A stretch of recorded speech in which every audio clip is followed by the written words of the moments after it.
Denise, take a look. This is that bomb dummy unit that did fall from the sky here at Nellis Air Force Base, but they did clear up what exactly happened just after 11:30 this morning. But check this out. These are the snow chains that we're talking about. Cars must have these in order to go up on Mount Charleston. They're very easy. All they do is this, they come apart and you can put them around a tire like this truck right here, and they snap together. Paula, students here at Canyon Springs High School say this fight was racially motivated, and police have not ruled out the possibility of this. For the first time in 15 years, lawmakers are once again faced with the issue of don't ask, don't tell.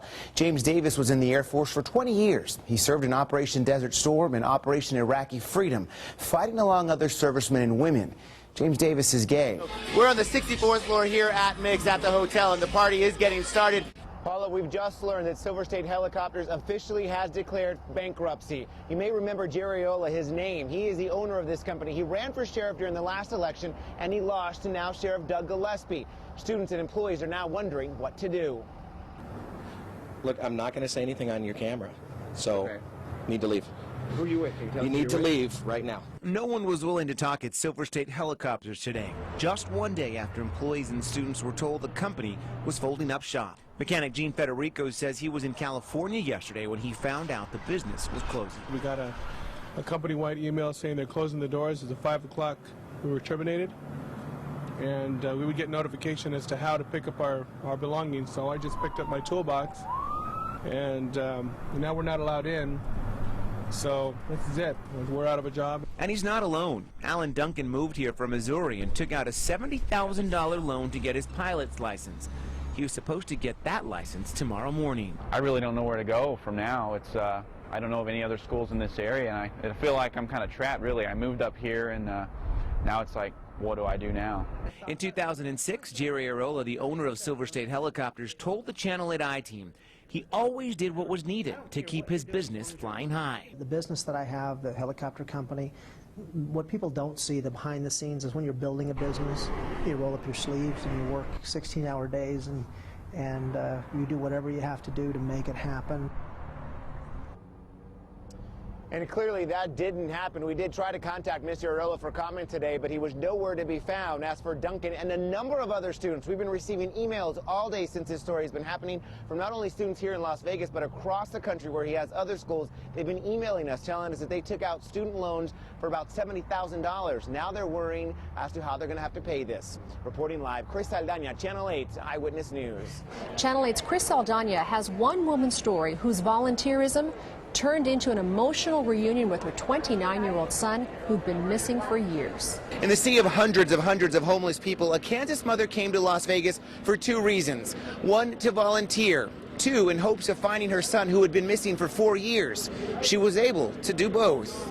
So I'm from Kansas City, Missouri, and my son Adam Law, who's 29 years old, has been missing and in Las Vegas since March of '04. Betty Law spoke to us live on Eyewitness News this morning, explaining the mission that brought her here. I heard about this project and I wanted to volunteer to help others in the hopes that if my son needs help along the way, that somebody would help him. She carried with her the last pictures of her only child before he went missing.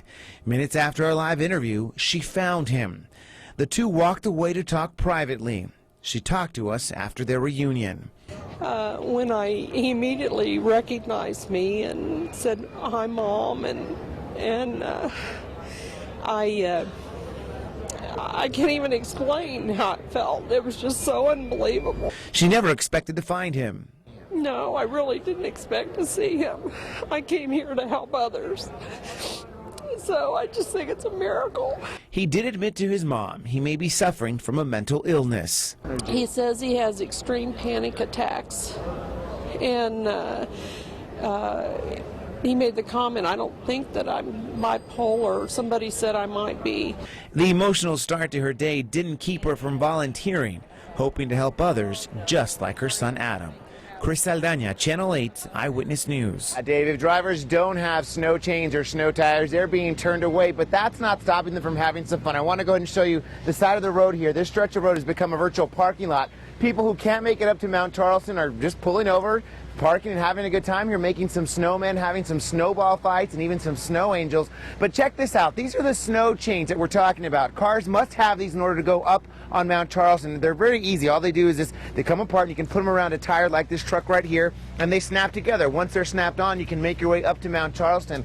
NHP's out there, as well as NDOT and as well as Metro Police, making sure that vehicles are equipped with this kind of equipment if they do want to make it up to Mount Charleston. We've talked to a number of people who've been coming up and down the mountain, just trying to gauge how much snow is falling from here compared to up there, and they say several inches of snow is falling up there, but they're surprised with how much the snow's actually made it down to the base. And you can see families, schools let out, so kids are making their way out here with their families and taking some pictures, making some good Christmas cards, and just having a good snowball fight and building some snowmen, as we mentioned. There's been a number of pets out here as well. Pet owners are bringing their pets out here to enjoy this snow.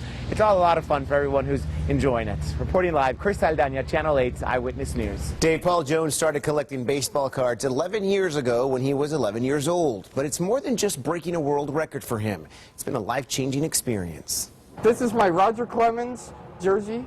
It's worth over $800. St. Louis Cardinals World Series Championship. Carmen Kilbrew signed jersey. Paul Jones has turned his parents' home into somewhat of a baseball museum. This is my Joe DiMaggio picture that I got him to sign at a card show. From photos of ball players to autographed baseballs.